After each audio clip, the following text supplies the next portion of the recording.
New York City's migrant crisis is only getting worse. The so-called sanctuary city's migrant shelters are officially out of room. And we're seeing migrants spill into the streets of Midtown Manhattan with no other place to go. Hundreds have set up camp outside the city's iconic Roosevelt Hotel, and scenes like this are becoming far too common across the Big Apple. The situation is so dire that the city is now reportedly considering converting soccer fields used by children on Randall's Island to additional shelters. And now Mayor Eric Adams is calling for more help and sending this warning to resident New Yorkers.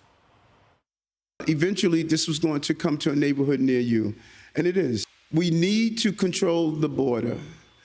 We need to call a state of emergency, and we need to properly fund this national crisis. We need help.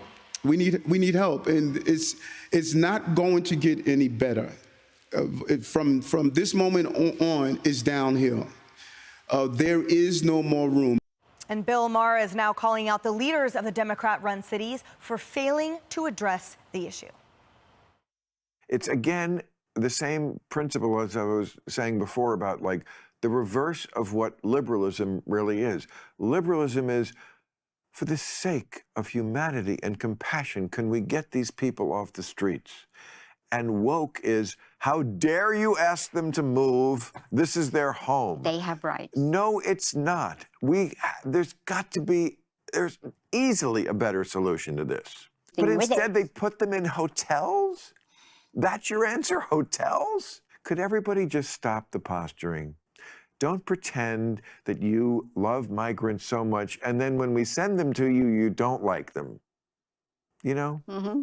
You're full of mm-hmm. And we can see that. Yeah, you like them when it wasn't your problem because you're not a border state.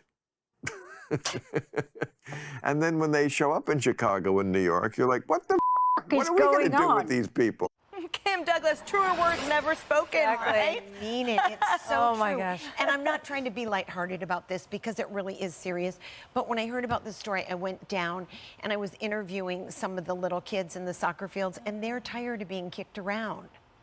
All right, so didn't plan that well, but seriously, you guys, the little kids, I understand through my research, 3,000 hours of sports events will be canceled because, as Bill Maher said, these people, you can't say, you know, don't come here. We want to move them to these soccer fields. So all these little ones that are out trying to deal with obesity, trying to deal with depression, now they're all out of their soccer games, the parents, the adult teams that we all need so much. All of this is kicked to the curb, forgive me, but no pun intended.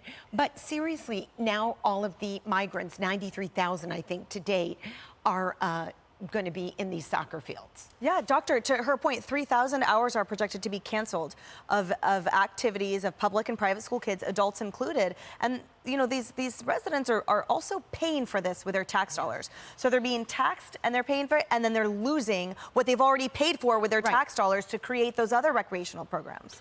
Emily, it's a threat to the public health of people who are citizens here. Yeah. And let me give you the facts on this. It's not just about the sanctity of our borders, which is huge. It's also a public health emergency here.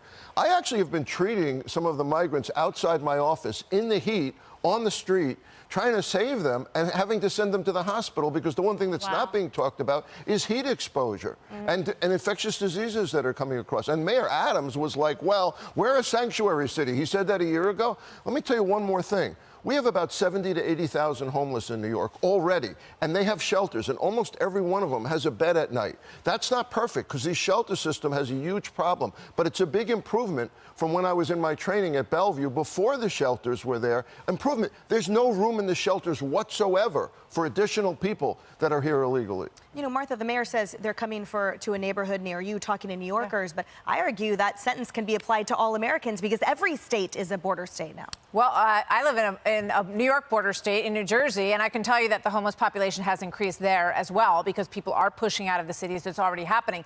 And, you know, Eric Adams may be stumbling on a solution here because do not tick off soccer moms.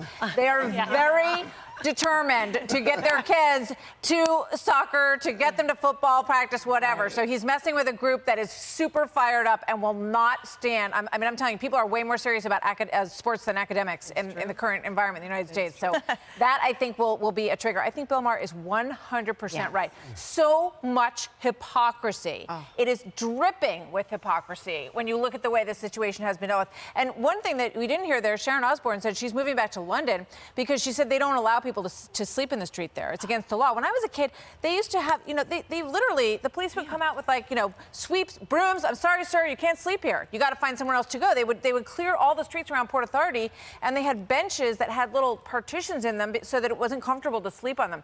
Obviously, you're so humane and you're helping these individuals, and I think God bless you for that. Lives. Absolutely. We have to find humane solutions, but people cannot sleep all over the streets. It's just untenable. It's not going to work. And to Martha's point, it started, remember, in the public schools giving up their gymnasiums. Right. Yes. We talked at length about the parents that came out and said, not in my school, not in my kid. And then now it's their recreation too. Right. What a great idea. Put single adult males in gymnasiums by children. Okay. Bad idea, guys. That's just common sense. But the bottom line here is words are cheap, actions are real. Words like, we are a sanctuary city, but then the illegal immigrants come and you fail to provide sanctuary, they get to sleep on the street.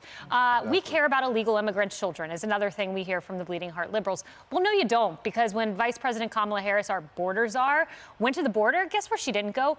Emergency intake facilities where kids were trying to commit suicide, where they had to take away N95 respirators because they were slitting their wrists, where they had suicide watch lists, where they were eating chicken with bloody feathers. So I am tired of hearing about sanctuary city. We care for the kids. You don't care for the kids. Your leaders don't, at least. I believe some in the party do. Your leaders, they don't. They just point at fingers. They blame game all day, all night. And Biden, way to go, premature victory lap. You said illegal immigration coming down.